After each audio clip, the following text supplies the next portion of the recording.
Hello everyone. सो इस part की शुरुआत के साथ हमें दिखाया जाता है कि मिमी क्विंची से मिलने के लिए उसके घर आती है, बट एक्सीडेंटली वो वहाँ पे यांग से मिल जाती है और उसे ये पता चल जाता है कि ये दोनों साथ में रहते हैं। और जब ये बात क्विंची को पता चलती है तो वो जल्दबाजी में ऑफिस से वापस घर आती है, जहाँ पे वो जल्दबाजी में डोर ओपन करती है और आते ही साथ यांग को अपने साथ रूम में ले जाती है और उसे दीवार में पिन करते हुए पूछती है कि सच सच बताओ कि तुमने अभी तक उसे क्या क्या बताया। जिसके बाद यांग उसे कहता है कि मैंने ज्यादा कुछ तो नहीं, बस इतना ही बोला कि हम दोनों गर्लफ्रेंड बॉयफ्रेंड हैं और 2 साल से रिलेशनशिप में हैं। और उसे बताता है कि मैंने उसे हस्बैंड वाइफ वाली रिलेशनशिप नहीं बताई। जिसपे क्विंची उसे घूर के देखती है और कहती है कि तुम्हें पता है वो है कौन। तो यांग उसे बताता है कि हाँ वो तुम्हारी बचपन की बेस्ट फ्रेंड है और उसे तुम्हारे घर का भी पासपोर्ट पता था। फिर इतने में मिमी की आवाज बाहर से आती है और वो उन दोनों को बाहर बुला रही होती है। और इसके बाद क्विंची बाहर उसे मिमी से इंट्रोड्यूस कराती है और उसे बताती है कि ये मेरा बॉयफ्रेंड है। और यांग को भी मिमी से इंट्रोड्यूस कराती है और उसे बताती है कि ये मेरी बचपन की दोस्त और सिस्टर इन लॉ है। अब ये बात सुनकर कि वो उसकी सिस्टर इन लॉ है, यांग काफी शॉक्ड हो जाता है। तो मिमी यहाँ पे क्विन से कहती है कि तुम परफेक्ट टाइम पे आई हो। मैं अब यांग से पूछ ही रही थी कि तुम लोग फर्स्ट टाइम कहाँ मिले थे। ये सुनते ही क्विन अपनी ड्रिंक पीते हुए चोक्ड हो जाती है और यांग उसे टिश्यू पेपर ला के देता है। यांग को क्विन की इतनी केयर करते हुए देख कर मिमी क्विंची से कहती है कि तुमने अच्छा लड़का चुना है। फिर यहाँ पे ये लोग तीनों बैठ के ड्रिंक करते हैं और मिमी यांग को उसे वी चैट पे ऐड करने के लिए कहती है, पर यांग उसे सॉरी बोल के मना कर देता है क्योंकि इसके वी चैट पे सिर्फ 6 ही लोग हैं। इस बात पे मिमी को विश्वास नहीं होता है और वो उसे पूछते है कि क्या उसका कोई दोस्त नहीं है। जिसपे यांग उसे बताता है कि उसके पास दोस्त तो हैं लेकिन उसे फालतू का दिखावा करना पसंद नहीं है और वो सोशलाइजेशन पे ज्यादा बिलीव नहीं करता है। ये सब सुन के मिमी काफी शॉक्ड होती है। इसके बाद मिमी उसकी बातों में और क्यूरियोसिटी दिखाती है और उससे पूछती है कि मुझे एक बात बताओ, अगर हमें एक अच्छी लाइफ जीनी है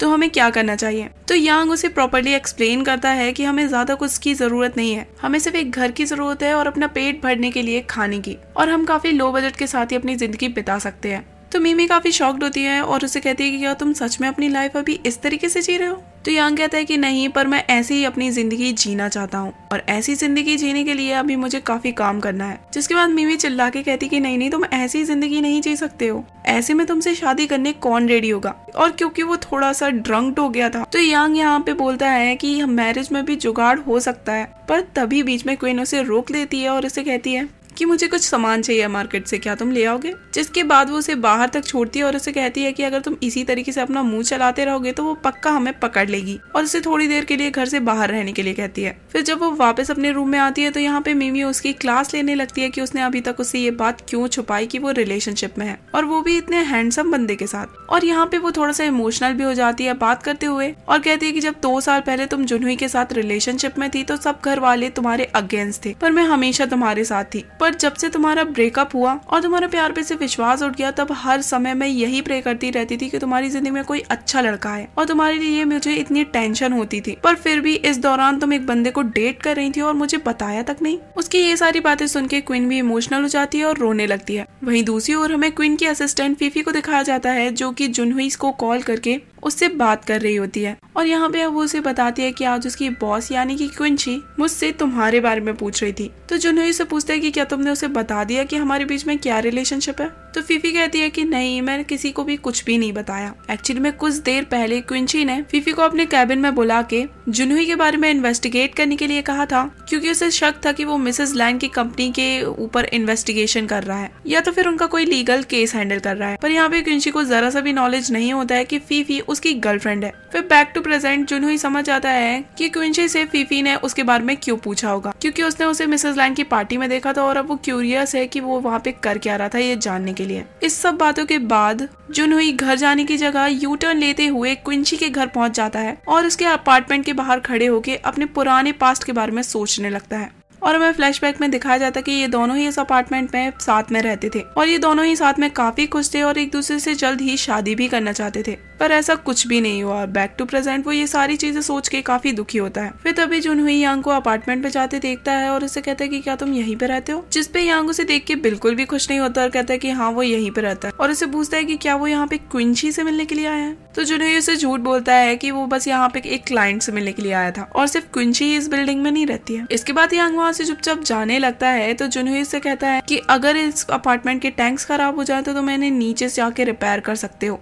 और उसे कहता है कि एक्चुअली मैं यहाँ पे क्विंची के साथ पहले रहता था, इसलिए मुझे पता है। पर यांग उसकी ये बात सुन के इरिटेट होकर वहाँ से चला जाता है और ऊपर आते ही वो मीमी से टकराता है, जहाँ पे वो उसकी कॉलर पकड़ के उसकी फ्रेंड को खुश रखने के लिए कहती है और उसका अच्छे से ख्याल रखने के लिए कहती है, क्योंकि वो काफी ड्रंक्ड है और उससे कहती है कि कुछ भी हो जाए उसे बाहर मत आने देना आज। पर यांग को कुछ भी समझ में नहीं आता है और जैसे ही वो रूम में एंटर करता है तो क्विंची को शावर लेके बाहर आते हुए देखता है और ये देख के वो काफी शॉक्ड होता है और उसे जल्द से जल्द चेंज करने के लिए कहता है। जिसके बाद क्विंची अपने रूम में जाके चेंज करके बाहर आती है और अपनी जॉब के लिए जाने लगती है। तो यांग उसका हाथ पकड़ के उसे रोकता है, अभी रात के 11 बज रहे हैं, तुम बाहर कहाँ जा रही हो? तो क्विंची कहती है कि उसे बहुत ज्यादा काम है ऑफिस में, इसलिए वो ऑफिस जा रही है। जिसपे यांग उसका मेकअप देख के मुस्कुराता है और उससे कहता है कि तुम कहीं नहीं जा रही हो, अभी सोने का टाइम है। और इसके बाद वो उसे उसके रूम में लेके जाता है और क्विंची को बैठ के समझाता है कि आज बाहर जाना तुम्हारे लिए अच्छी बात नहीं होगी क्योंकि तुम काफी ड्रंक्ड हो, और उसे प्रॉपरली सुला देता है। और यहाँ पे वो उसे देख के काफी खुश होता है। फिर इसके बाद वो खुद शावर लेके सारी चीजें अरेंज कर रहा होता है कि तभी उसे क्विंची के रूम के डोर ओपन होने की आवाज आती है और वो जल्दबाजी में बाहर जाता है। तो देखता है कि क्विंची दोबारा से उठकर ऑफिस जा रही है। तो वो क्विंची का हाथ पकड़ के उसे अपने तरफ खींच लेता है। तो ये दोनों ही एक दूसरे को देखने लगते हैं, जहाँ पे यांग उसे जबरदस्ती कंधे पे उठाता है और कहता है कि आज तुम कहीं नहीं जा रही हो, और उसे रूम में ले जाता है। फिर नेक्स्ट डे हमें दिखाया जाता है कि क्विंची जब वापस सुबह उठती है तो वो अपने दरवाजे के सामने यांग को सोया हुआ पाती है और सोचती है कि इसे नीचे सोने की क्या जरूरत थी। फिर आगे हमें दिखाया जाता है कि ये दोनों साथ में बैठ के बात करते हैं, जहाँ पे क्विंची उससे माफी मांगती है कल रात के अपने ड्रंक बिहेवियर के लिए।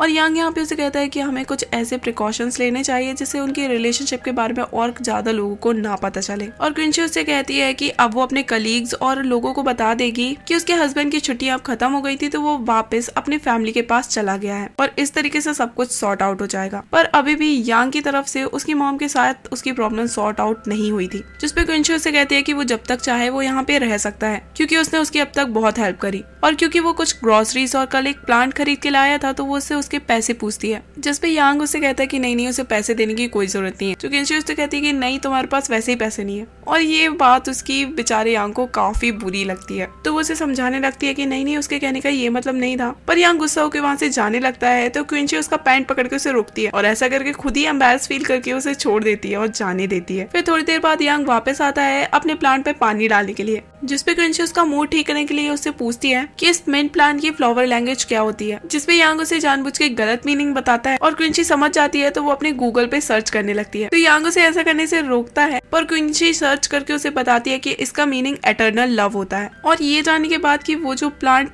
ग्रो करने के लिए लेके आया उसका मीनिंग एटर्नल लव है, क्विंची थोड़ी सी शॉक्ड होती है और समझ जाती है कि यांग को इसका मीनिंग पहले से ही पता था और जल्दबाजी में उठ के वहाँ से जाने लगती है। और यांग भी यहाँ पे थोड़ा सा एम्बैरेस फील करता है और उसे बताता है कि उसने डोर का पासकोड चेंज करके खुद का बर्थडे सेट कर दिया है। आगे हमें दिखाया जाता है कि क्विंची अपनी बॉस के साथ उसके कैबिन में होती है, जहाँ पे न्यूज लीक होने के कारण जो भी लॉस हुआ है उसके बारे में बात करने के लिए मिस जाओ उनके फर्म में आई होती है। वो सभी साथ में बैठ के बात करते हैं, जहाँ पे मिस जाओ उन पे ब्लेम करती है कि उनकी कंपनी के अगेंस्ट सारी रूमर्स उन्हीं लोगों की कंपनी ने फैलाई है, जिसपे क्विंची उन्हें कुछ सबूत दिखाती है और उन्हें बताती है कि उसने फाइनली उस व्यक्ति को ढूंढ लिया है जिसने ये सारी रूमर्स फैलाई हैं। और यहाँ पे ये पर्सन कोई और नहीं बल्कि उन्हीं के फर्म का एक छोटा सा लॉयर होता है, जिसके बाद बॉस उसे तुरंत ही फर्म से फायर कर देती है। ये सब देख के मिस जाओ काफी इरिटेट होती है और उनसे कहती है अपने एक छोटे से एम्प्लॉय को फायर करने से कुछ भी नहीं होगा, क्योंकि उन लोग की वजह से कंपनी की मार्केट रेपुटेशन काफी ज्यादा खराब हुई है। और वो यहाँ पे उनको एक चेक दे के कहती है कि अब वो उनके साथ कोई भी डील या बिजनेस करने में इंटरेस्टेड नहीं है, और ये कह के वो वहाँ से चली जाती है। और यहाँ पे फाइनली अपने पैसे वापस पाकर बॉस राहत की सांस लेती है और बहुत खुश होती है। क्विंची भी बॉस के लिए काफी खुश होती है और कहती है कि फाइनली आपको अपने पैसे वापस मिल गए। ये सुन के बॉस उसे गले से लगा लेती है और उसे इस मैटर के बारे में और इन्वेस्टिगेट करने कहती है कि आखिर उस एम्प्लॉय को इस न्यूज के बारे में पता कैसे चला। तो क्विंची उन्हें बताती है कि मिस ली की बातें उस एम्प्लॉय ने छुपके सुन ली थी और क्विंची बॉस से रिक्वेस्ट करती है कि अब वो मिस ली को कुछ भी ना कहे। इसके बाद क्विंची से खुश होकर बॉस उसे कुछ मांगने के लिए कहती है, जिसपे क्विंची उनसे कहती है कि आपको पता ही है कि मैं हमेशा से फर्म की रिजर्व लिस्ट में आना चाहती हूँ, जिसे 11th फ्लोर भी कहा जाता है। ये सुन के बॉस काफी खुश होती है और उसे कहती है कि कल एक डिनर है और वहाँ पे तुम अपने हस्बैंड को लेके आना। तो क्विंची उन्हें बताती है कि उसका हस्बैंड अभी बिजी है तो शायद वो डिनर ना अटेंड कर पाए। तो बॉस यहाँ पे उसे समझाती है कि एक बिजनेस वुमन बनना इजी बात नहीं है, उसे काफी सेक्रीफाइसेस करने पड़ेंगे। कंपनी के रिजर्व लिस्ट में आने के बाद ये सब कुछ उसके लिए और भी टफ हो जाएगा और उसे थोड़ा और समय देती है ये सब के बारे में सोचने के लिए।